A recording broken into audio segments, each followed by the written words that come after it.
Audio Jungle. Audio Jungle. యోహాను సువార్త 5వ అధ్యాయము 1వ వచనం నుండి. అటు తరువాత యూదుల పండుగ ఒకట వచ్చెను కనుక యేసు యెరూషలేమునకు వెళ్ళెను. యెరూషలేములో గొర్రెల ద్వారము దగ్గర హెబ్రీ భాషలో బెతెస్దా అనబడిన ఒక కోనేరు కలదు. దానికి 5 మంటపములు కలవు. ఆయా సమయములకు దేవదూత కోనేటిలో దిగి నీళ్లు కదిలించుట కలదు. నీరు కదిలింపబడిన పిమ్మట మొదట ఎవడు దిగునో వాడు ఎట్టి వ్యాధి గలవాడైనను బాగుపడును. కనుక ఆ మంటపములలో రోగులు, గ్రుడ్డివారు, కుంటివారు, ఊచకాల చేతులు కలవారు గుంపులుగా పడియుండిరి. అక్కడ 38 ఏండ్ల నుండి వ్యాధిగల ఒక మనుష్యుడు ఉండెను. యేసు వాడు పడియుండుట చూచి వాడప్పటికి బహుకాలం నుండి ఆ స్థితిలో నున్నాడని ఎరిగి, స్వస్థపడగోరుచున్నావా అని వానినడుగగా, ఆ రోగి, అయ్యా, నీళ్లు కదిలింపబడినప్పుడు నన్ను కోనేటిలోనికి దించుటకు నాకు ఎవడునూ లేడు కనుక నేను వచ్చినంతలో మరి ఒకడు నాకంటే ముందుగా దిగునని ఆయనకు ఉత్తరమిచ్చెను. యేసు, నీవు లేచి నీ పరుపెత్తుకొని నడువమని వానితో చెప్పగా, వెంటనే వాడు స్వస్థత నొంది తన పరుపెత్తుకొని నడిచెను. ఆ దినము విశ్రాంతి దినము కనుక యూదులు, ఇది విశ్రాంతి దినము కదా, నీవు నీ పరుపెత్తుకొన తగదే అని స్వస్థత నొందిన వానితో చెప్పిరి. అందుకు వాడు, నన్ను స్వస్థపరిచిన వాడు నీ పరుపెత్తుకొని నడువమని నాతో చెప్పెననెను. వారు, నీ పరుపెత్తుకొని నడువమని నీతో చెప్పిన వాడెవడని వానిని అడిగిరి. ఆయన ఎవడో స్వస్థత నొందిన వానికి తెలియలేదు. ఆ చోటున గుంపు కూడి ఉండెను కనుక యేసు తప్పించుకొని పోయెను. అటు తరువాత యేసు దేవాలయంలో వానిని చూచి, ఇదిగో స్వస్థత నొందితివి, మరి ఎక్కువ కీడు నీకు కలగకుండునట్లు ఇకను పాపము చేయకుమని చెప్పగా, వాడు వెళ్లి తన్ను స్వస్థపరిచిన వాడు యేసు అని యూదులకు తెలియచెప్పెను. ఈ కార్యములను విశ్రాంతి దినమున చేసినందున యూదులు యేసును హింసించిరి. అయితే యేసు, నా తండ్రి ఇదివరకు పనిచేయుచున్నాడు, నేనును చేయుచున్నానని వారికి ఉత్తరమిచ్చెను. ఆయన విశ్రాంతి దినాచారము మీరట మాత్రమే కాక, దేవుడు తన సొంత తండ్రి అని చెప్పి తను దేవునితో సమానునిగా చేసుకొనెను కనుక ఇందు నిమిత్తమును యూదులు ఆయనను చంపవలెనని మరి ఎక్కువగా ప్రయత్నము చేసిరి. కాబట్టి యేసు వారికి ఇట్లు ప్రత్యుత్తరమిచ్చెను, తండ్రి ఏది చేయుట కుమారుని చూచునో అదే కాని తనంతట తాను ఏదియూ చేయనేరడు. ఆయన వేటిని చేయునో వాటినే కుమారుడును అలాగే చేయును. తండ్రి కుమారుని ప్రేమించుచు తాను చేయువాటి నెలను ఆయనకు అగుపరుచుచున్నాడని మీతో నిశ్చయముగా చెప్పుచున్నాను. మరియు మీరు ఆశ్చర్యపడినట్లు వీటికంటే గొప్ప కార్యములను ఆయన అగపరుచును. తండ్రి మృతులను ఎలాగు లేపి బ్రతికించునో అలాగే కుమారుడును తనకిష్టము వచ్చిన వారిని బ్రతికించును. తండ్రి ఎవనికిని తీర్పు తీర్చడు కాని తండ్రిని ఘనపరచునట్లుగా అందరూ కుమారుని ఘనపరచవలనని తీర్పు తీర్చుటకు సర్వాధికారము కుమారునికి అప్పగించి ఉన్నాడు. కుమారుని ఘనపరచని వాడు ఆయనను పంపిన తండ్రిని ఘనపరచడు. నా మాట విని నన్ను పంపిన వాని యందు విశ్వాసముంచువాడు నిత్య జీవము గలవాడు. వాడు తీర్పులోనికి రాక మరణంలో నుండి జీవంలోనికి దాటియున్నాడని మీతో నిశ్చయముగా చెప్పుచున్నాను.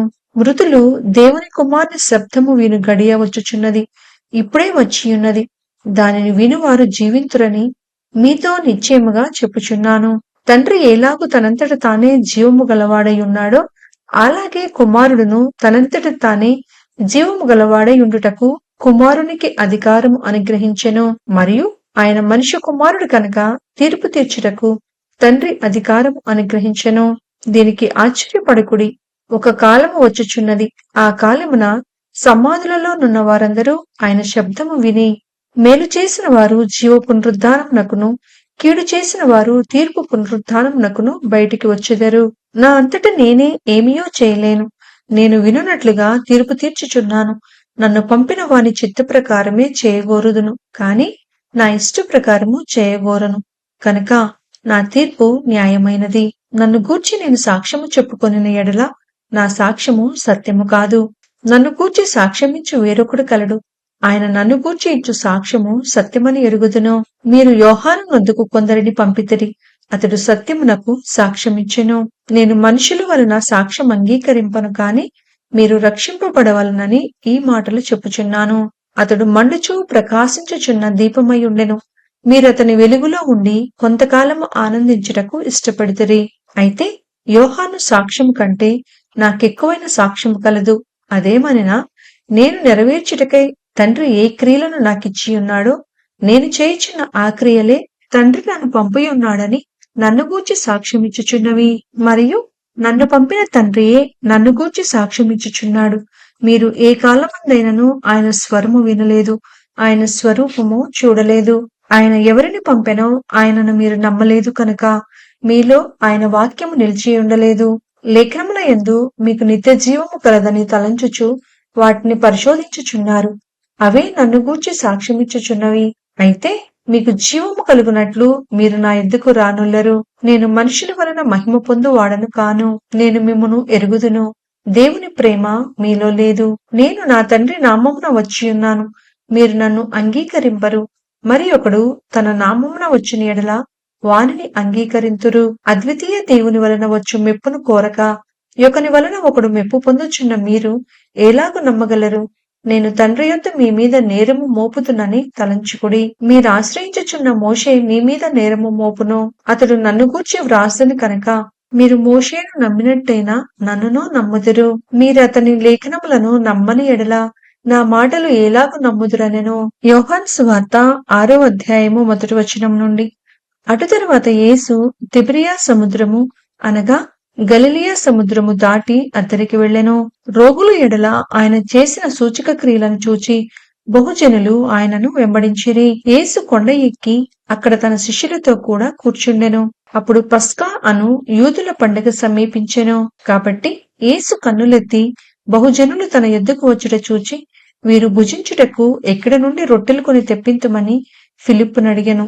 కాని ఏమి చేయనై ఉండెనో తానెరిగియుండి అతనిని పరీక్షించుటకు అలాగడిగెను.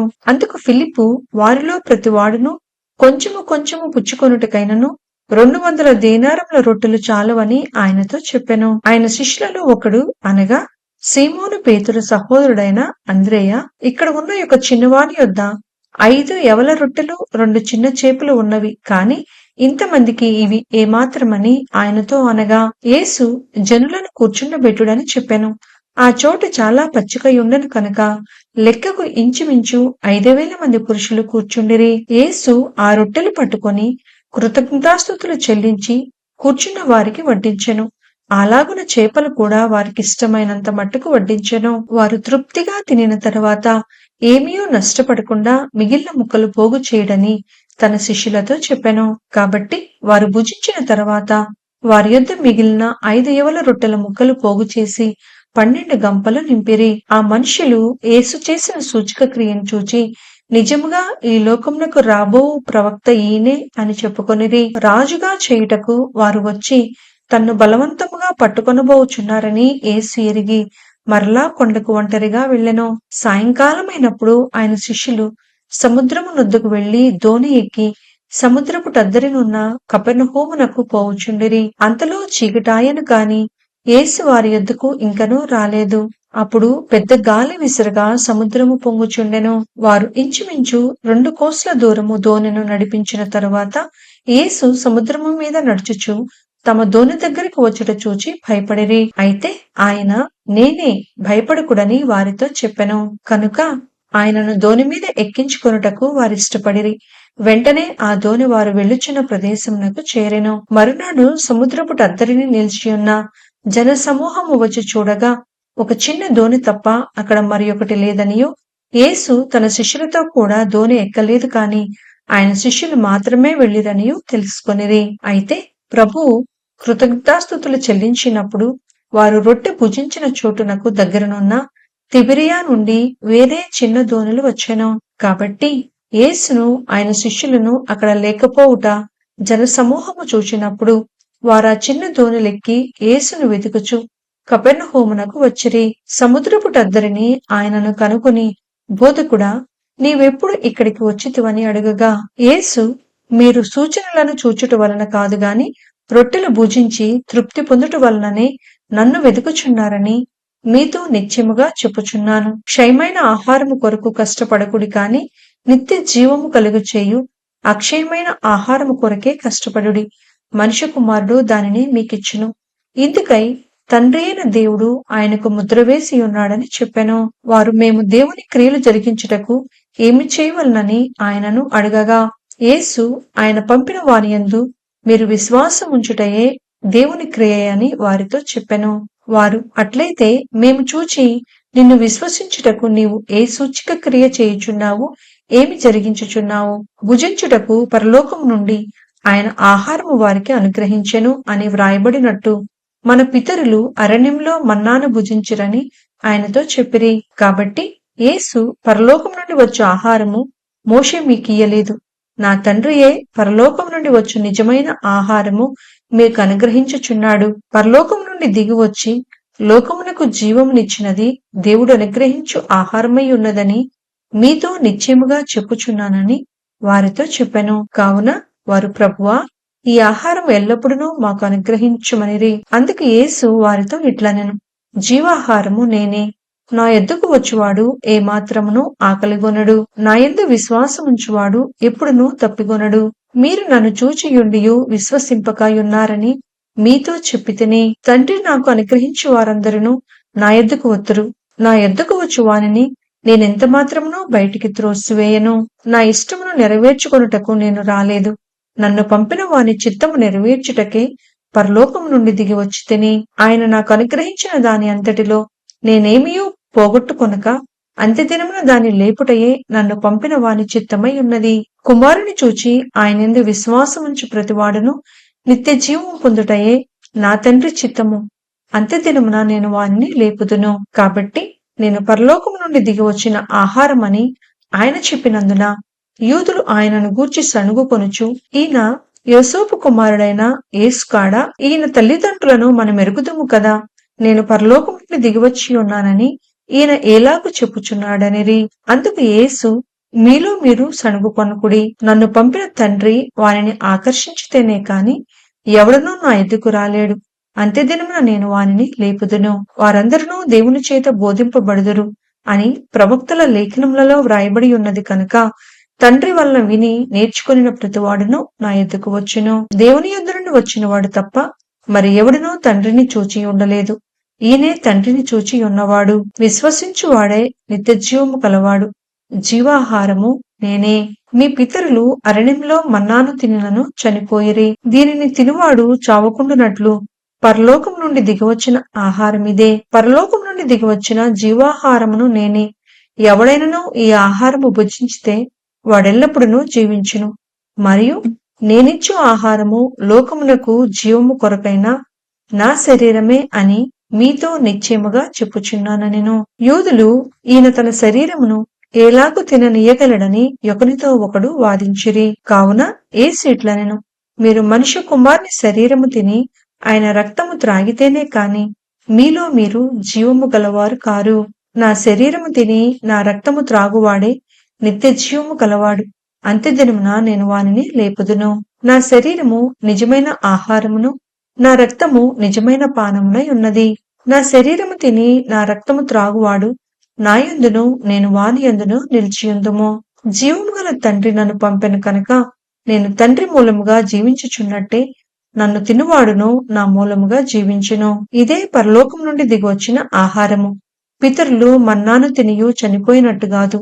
ఈ ఆహారం తినువాడు ఎల్లప్పుడూ జీవించునని నిశ్చయముగా మీతో చెప్పుచున్నానెను. ఆయన కపెర్నహూములో బోధించుచు సమాజ మందిరంలో ఈ మాటలు చెప్పెను. ఆయన శిష్యులలో అనేకులు ఈ మాట విని, ఇది కఠినమైన మాట, ఇది ఎవడు వినగలడని చెప్పుకొనిరి. యేసు తన శిష్యులు దీనిని గూర్చి సణుగుకొనుచున్నారని తనకు తానే ఎరిగి వారితో ఇట్లనెను, దీనివల్ల మీరు అభ్యంతరపడుచున్నారా? అలాగైతే మనుష్య కుమారుడు మునుకున్న చోటునకు ఎక్కుట మీరు చూచిన ఎడల ఏమందురు? ఆత్మయే జీవింపజేయుచున్నది, శరీరము కేవలము నిష్ప్రయోజనము. నేను మీతో చెప్పియున్న మాటలు ఆత్మయు జీవమునై ఉన్నవి. కాని మీలో విశ్వసించని వారు కొందరున్నారని వారితో చెప్పెను. విశ్వసించని వారెవరో, తన్ను అప్పగింపబో వాడెవడో మొదటి నుండి యేసునకు తెలియను. మరియు ఆయన తండ్రి చేత వానికి కృప అనుగ్రహింపబడకుంటే ఎవడునూ నా ఎద్దుకు రాలేడని ఈ హేతువును బట్టి మీతో చెప్పిదనెను. అప్పటి నుండి ఆయన శిష్యులలో అనేకులు వెనుక తీసి మరి ఎన్నడను ఆయనను వెంబడింపలేదు. కాబట్టి యేసు మీరు కూడా వెళ్ళిపోవలనని ఉన్నారా అని 12 మందిని అడుగగా, సీమోను పేతురు, ప్రభువా, ఎవని యొద్దకు వెళ్ళుదుము? నీవే నిత్యజీవపు మాటలు కలవాడవు, నీవే దేవుని పరిశుద్ధుడవని మేము విశ్వసించి ఎరిగియున్నామని ఆయనతో చెప్పెను. అందుకు యేసు, నేను మిమ్మును 12 ఏర్పరచుకొనలేదా? మీలో ఒకడు సాతాను అని వారితో చెప్పెను. సీమోను ఇస్కరియోతు కుమారుడైన యూదా 12 మందిలో ఒకడై ఉండి ఆయన అప్పగింపబోవుచుండెను కనుక వాని గూర్చియే ఆయన ఈ మాట చెప్పెను.